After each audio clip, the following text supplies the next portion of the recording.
do me a favor, subscribe to my channel. Hey everyone, how you doing today? Kyle here from Poseidon's Pets. So I wanted to give you guys a quick update video on all of my tanks. So I wanted to give you an update on the Corys, as well as my plant grow out, Indian Rips tank, and then my 60-gallon planted tank as well. So that way you guys can kind of see what I've been up to and kind of the growth and development of some of these tanks and how they've been doing. So go ahead and stay tuned, and I hope you enjoy it.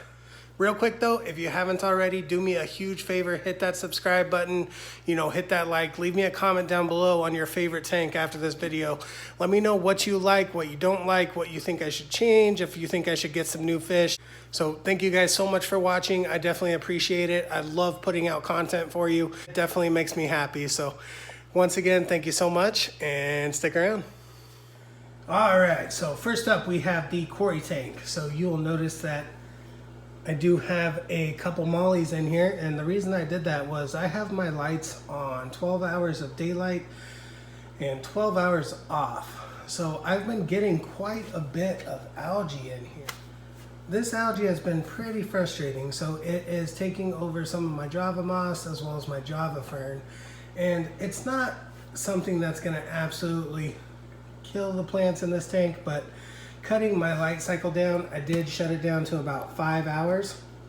So this is going to help quite a bit for this algae growth. So that way, that these plants are staying healthy as well as doing what they need to do for these Corys. So that way they're absorbing the nitrates and taking care of the fish as well as continue to thrive.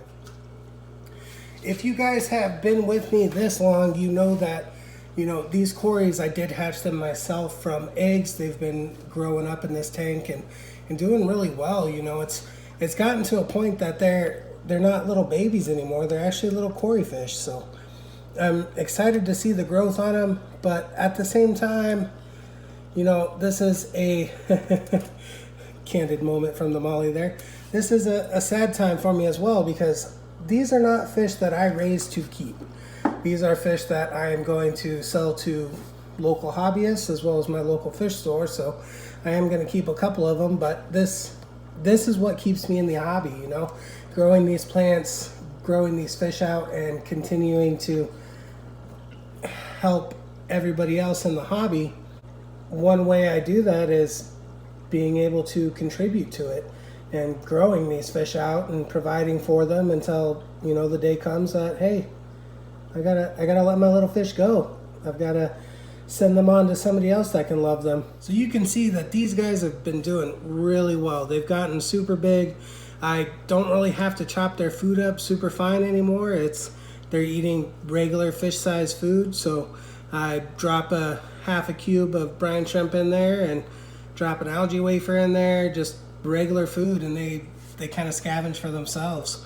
So I'm excited to see them grow up and become fish, but it's hard to take something from an egg, something so small, and then get rid of it. And it's fun though at the same time. So definitely enjoyed it, and I'm excited for these guys to move on and find another home. This is actually the first time you guys have really seen this tank, and this isn't something that I've really been promoting or advertising on my channel. And what it is basically it's a plant grow out tank. So I've been cycling this tank for about a month now, and it's ready to have some fish in it, and I've just had plants in there. You can see that it is starting to get some of that hair algae or string algae, whatever you want to call it, and it is on the same timer as the Cory tank. So I've cut the lights down to about 5 hours, so I'm hoping that's going to help. And then I do have some of my mollies from my 60-gallon, some of the babies. I'm moving them over here so that way they can actually eat some of this algae. They can help to clean up some of the detritus, and I do have some detritus worms in here from the cycle process and bringing the plants in. So they're going to eat all that, and they're going to make the tank a little bit cleaner. So I'm going to go ahead and release them into there, and that way they can enjoy their new home.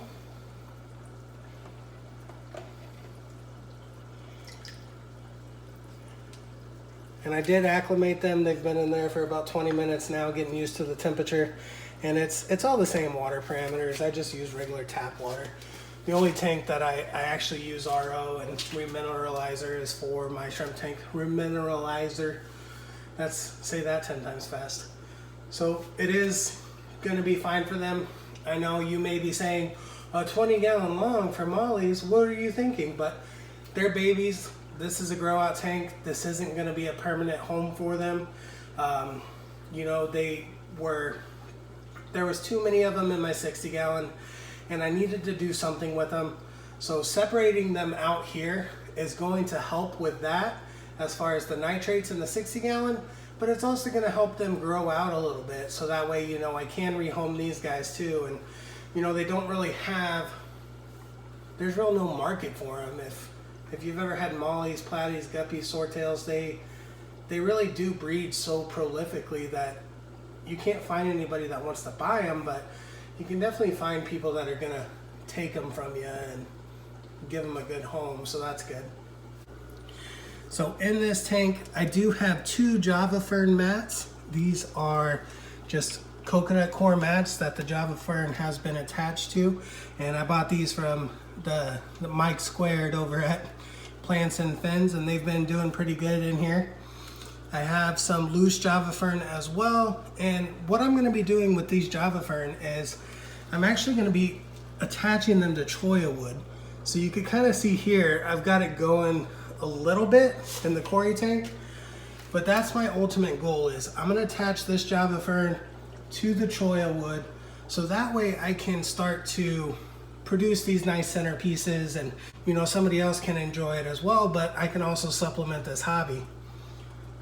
I've got a bunch of crypts in here, some anacris from the shrimp tank, as well as my Ludwigia.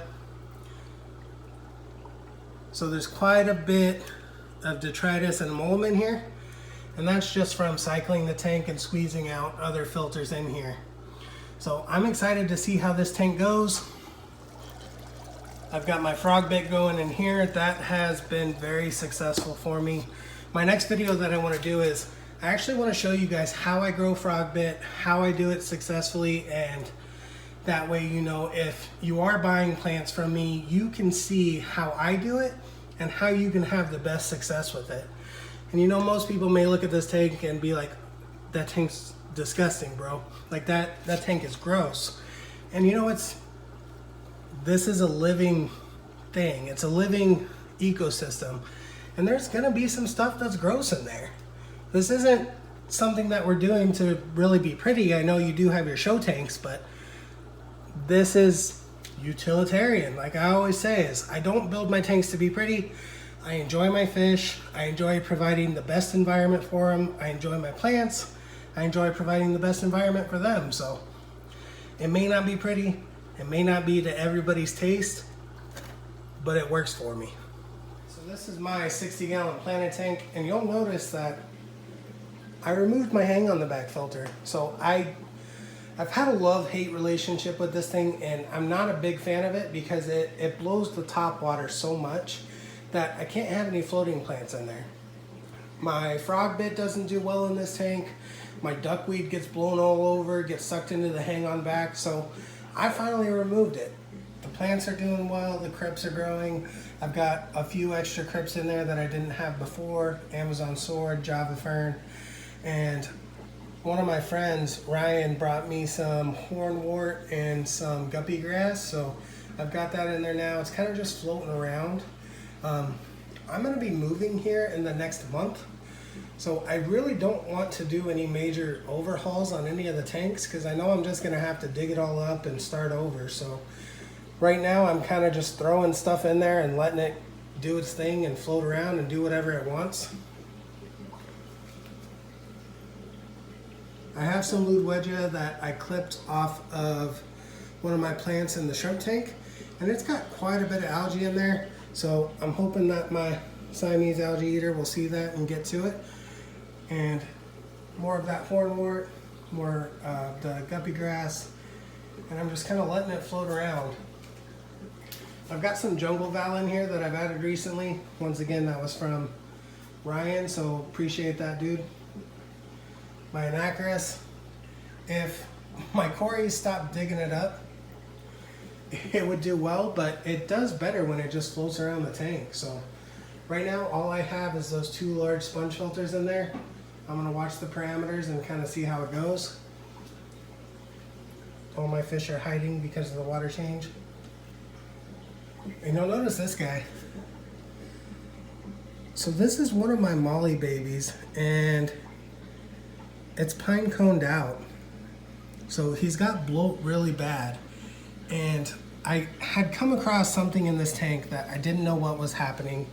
Some type of illness, and I had treated it with metronidazole. And after that, you know, I think I might have done it a little bit too strong, but he's been bloated ever since. I've added peas, I've done what I need to, and he's been like that for 2 months. So it's not something that's really affecting his life too much. I honestly didn't expect him to live this long, but he's just kicking around. I have a couple babies in here. I took most of them out and put them in the other tanks because this tank's just getting too overcrowded. I don't know if I'll be able to find it, but I have a Cory baby in here somewhere.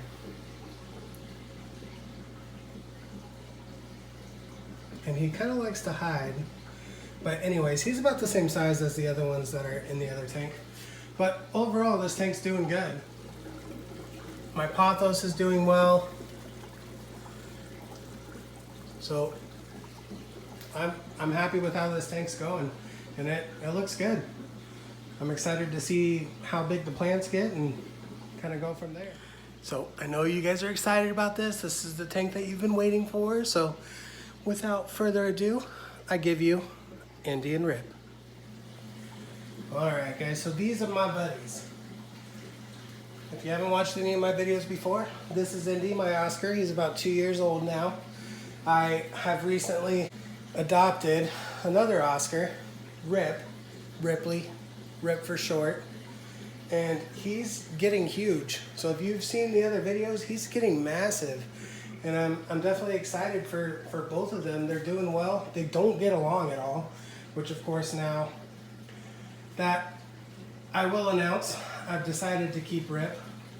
At first, this was a temporary situation. I was just fostering him for a little bit, but he's grown on me, and I know 2 Oscars in a 75-gallon isn't ideal, and it's not something that I would want to do to Indy, because this is his tank. This is all he's ever known. This is his territory. And right now, you know, he's got a little bit more than half of it, but he's a big fish. He needs the whole thing. So if I can upgrade and get a bigger tank and have him and Rip get along, that would be awesome. But knowing how Indy is and how much of a butthead he is, I really don't see that being an option. So maybe a bigger tank will give him less territory and he'll get along with Rip. But so far, you know, I've had to have that tank divider in there since I've introduced him. He's torn Rip's fins a little bit, and it hasn't been the best of friendships. So hoping a new tank will help them and make them get along a little bit better. So if you've watched my previous videos, you know that he was just this little guy when I first got him. He was maybe 2 inches long, and he's getting quite a bit bigger. He eats very well. He's super quick, so a lot faster than Indy ever was. And you can see the big difference. You see how long he is compared to Indy? So one thing that definitely upset me after I finally accepted it and came to the realization is Indy is a short-bodied Oscar. So he will never get more than 10 inches long. You can see he's shaped like a dinner plate. Come on, turn.